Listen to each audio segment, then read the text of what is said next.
Bonjour à tous et bienvenue dans Histoire de foot, la chaîne dédiée à l'histoire du football.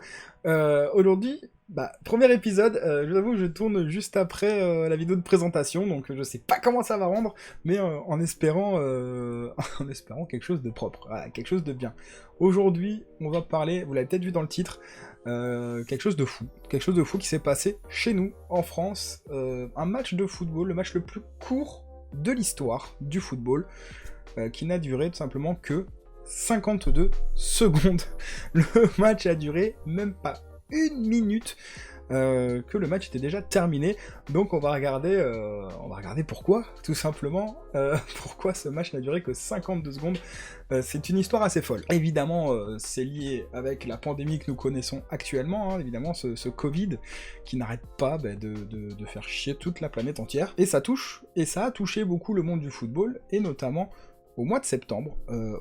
Ça a touché la France, du moins le football amateur, avec ce match en National 2. La 4e journée de la National 2 qui oppose, je vais regarder le nom tout de suite, Louhans Cuiseaux face à Jura Sud. Donc voilà, un match amateur évidemment, que n'aurait déjà pas dû se jouer, mais il en est tout autre chose. Donc ce match de National 2 qui n'a duré finalement que 52 secondes, tout simplement parce que l'équipe de Jura Sud n'avait plus les joueurs disponibles pour pouvoir continuer ce match. Je vous explique. Alors déjà, le match était très compliqué pour Jura Sud, hein, parce que l'équipe n'a pu aligner que 8 joueurs sur le terrain, qui est le minimum pour pouvoir jouer un match de football, ou du moins pour ne pas le manquer. Voilà, c'est 8 joueurs, même si vous n'avez pas l'effectif, si vous pouvez pas. Si vous voulez quand même le jouer, c'est déjà 8 joueurs au minimum. C'est cet effectif-là a déclaré le président, hein, de Jura Sud, Edmond Perrier, qui a tout simplement dit, voilà, on a 5 cas de Covid dans l'effectif, on a 4 blessures, et on a des gens qui travaillent, parce que oui, le foot amateur, voilà, hein, c'est pas votre métier, donc vous devez travailler à côté. Hein. C'est vraiment, c'est pas plaisir, mais voilà, vous avez une vie à côté, vous n'êtes pas footballeur professionnel. Donc du coup, ils ont dû aligner que 8 joueurs pour ce match-là, contre 11 pour l'équipe d'en face. Autre fait marquant déjà de ce début de match, le match se déroule début septembre, le 6 septembre, et l'équipe de Jura Sud ne s'était pas entraînée depuis le 18 août d'avant. Quasiment un mois sans s'entraîner. C'est catastrophique, hein, c'est pour l'intégrité physique des joueurs, c'est quand même très fou. Mais du coup, 8 joueurs qui ne se sont pas entraînés, qui les mettent en danger, hein, forcément. Et mais du coup, un match qui doit se jouer, parce que le match a déjà été reporté 3 fois, où ils ont déjà eu 3 reports de match dans la saison. Je n'ai pas trop bien compris l'info, mais bon, ça c'est pas très grave. Déjà 3 reports pour cette équipe, donc pas d'entraînement, pas de préparation, ni physique, hein, ni automatisme avec les joueurs, et surtout, 0 condition pour jouer un match. Même si c'est de la National 2, ça reste quand même physique, ça reste un match de foot, ça serait con de blesser un joueur. Moment fatidique, nous sommes le dimanche 6 septembre 2020, il est 18h, et le coup d'envoi du match est donné.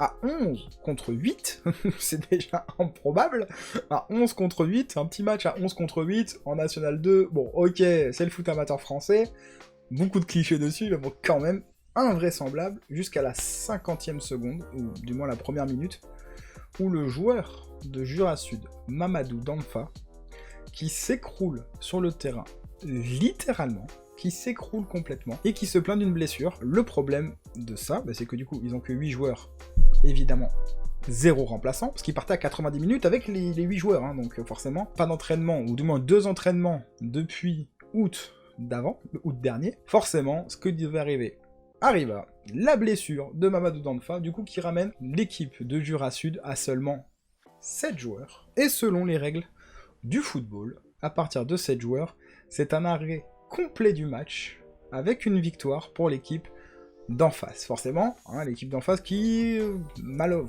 malencontreusement, récupère ses 3 points. Ils n'ont pas non plus, ils sont pas fautifs, hein, eux, on leur dit de jouer un match, ils jouent leur match tranquillement, mais ils récupèrent les 3 points de cette manière, donc pas très cool. Alors je sais pas si c'est la Fédé ou si c'est leur région, parce que la National 2 c'est par région, donc je ne sais pas si c'est eux ou la Fédé qui a obligé à jouer ce match, mais c'est une... Enfin pour moi, hein, évidemment, je trouve ça honteux pour le football français, malheureusement. Le président, donc du coup, de l'équipe de de Louan Cuiseau disait qu'il avait honte du spectacle, je suis en train de lire l'article en même temps, il avait honte du spectacle apporté forcément sur le terrain, il y avait d'autres façons de procéder, évidemment qu'il y avait d'autres façons de procéder, c'est pas comme si maintenant, même si ils ont trouvé un peu la solution, d'énormes guillemets, la solution pour régler cette affaire Covid, du moins dans le sport professionnel, mais voilà, beaucoup encore de reports de matchs, et au final, c'est pas catastrophique, donc ils auraient pu faire autrement. Au final, plus que 7 joueurs, tapis vert, merci au revoir, 3-0 dans la musette, et forcément une indignation de ce match de foot, le plus court de l'histoire, qui aura duré moins d'une seule petite minute. Du coup, merci de m'avoir suivi, merci de m'avoir écouté et regardé, j'espère que cette vidéo vous a plu. Voilà, je vous invite encore une fois à suivre tous les réseaux qui s'affichent ici, l'Instagram évidemment, le petit... je sais pas s'il y aura un Twitter, mais au moins la chaîne YouTube, abonnez-vous, c'est très important. Laissez évidemment le petit pouce bleu si ça vous a plu. Et on se retrouve la semaine prochaine pour une nouvelle vidéo. Ciao, ciao.